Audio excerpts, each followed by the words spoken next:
I want to talk about really what all this means for Australia. There's issues of tariffs, there's issues of border protection. Of course, there's the issues of global affairs, China and the Middle East. So we'll wait and see what happens when it comes to defence as well with the new Trump administration. Now, one person who should know more about this than anybody else is Arthur Sinodinos. He's a former Chief of Staff to Prime Minister John Howard, a former Liberal Senator and, of course, a former Australian Ambassador to the United States. I caught up with him in Washington today.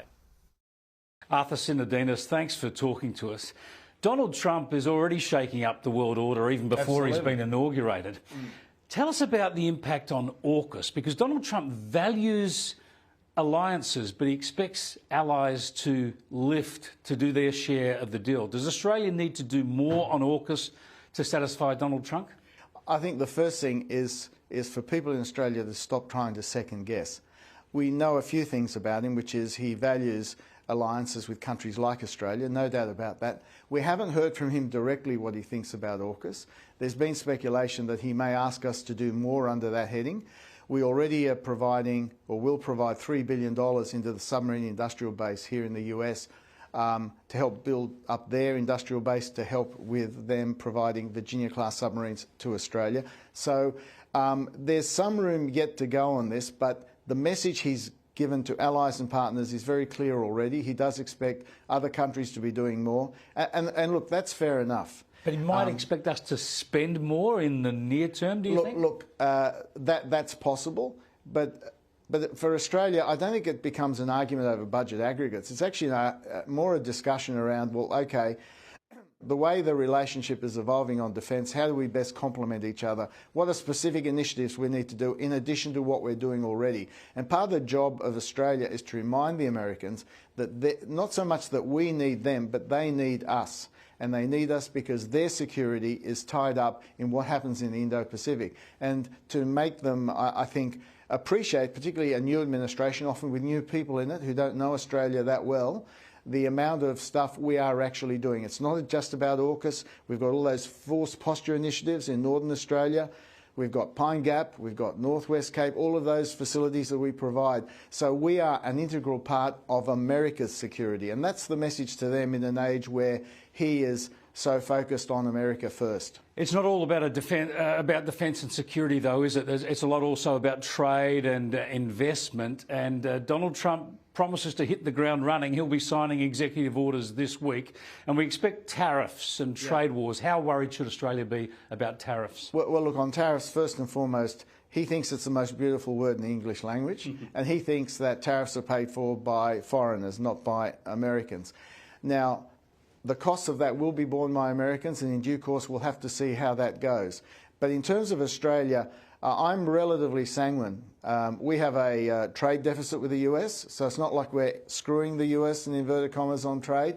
And also I think because our economies are quite complementary, areas like critical minerals, where we need to reduce our dependence as allies and partners on China in that area, these are all sort of areas we can develop with the US. But I don't think we need to be on the back foot when it comes to the US.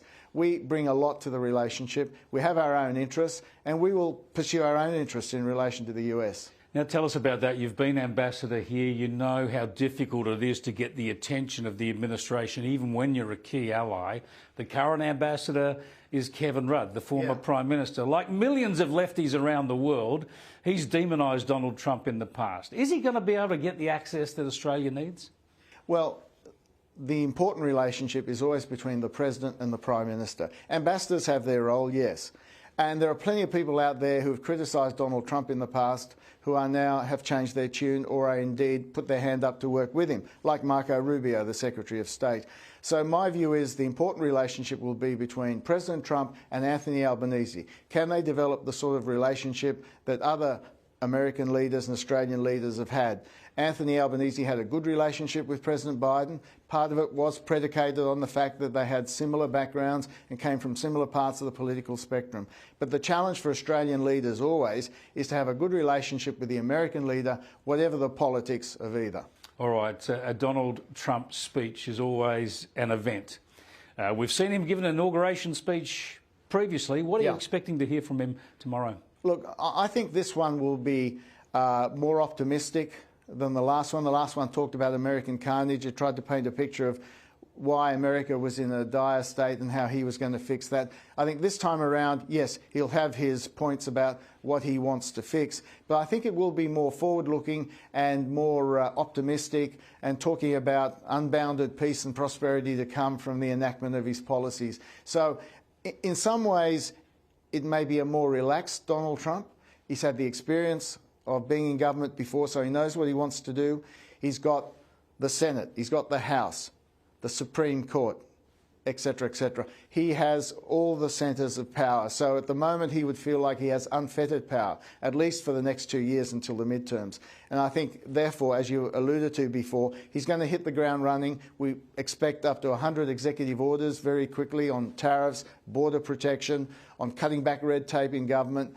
And I think the attitude, actually, interestingly, of a lot of Democrats is, OK, we concede the election, give him his chance, let's see what he does, and not resist every single move, but only go in where we think there's a particular problem. So I think the whole atmosphere has changed, and I think people are treating him more, not as the Messiah or the devil, but as a really accomplished, smart politician who will be judged on his actions. Now, what about you? You must be loving it here in the US, otherwise you'd be living back in Oz. Well, look, I got an offer to stay on and work at the Asia Group here in DC, and I've got a son at university here. But I have to say, one of the things that I like about being in the US, and Elizabeth, my wife, particularly likes, is the culture in terms of risk-taking, entrepreneurship. Chris, there's just a sense here of boundless optimism that we can do this. Yep. And in part what Donald Trump has done is revive that sense of, OK, there may be constraints, but we can work our way around them.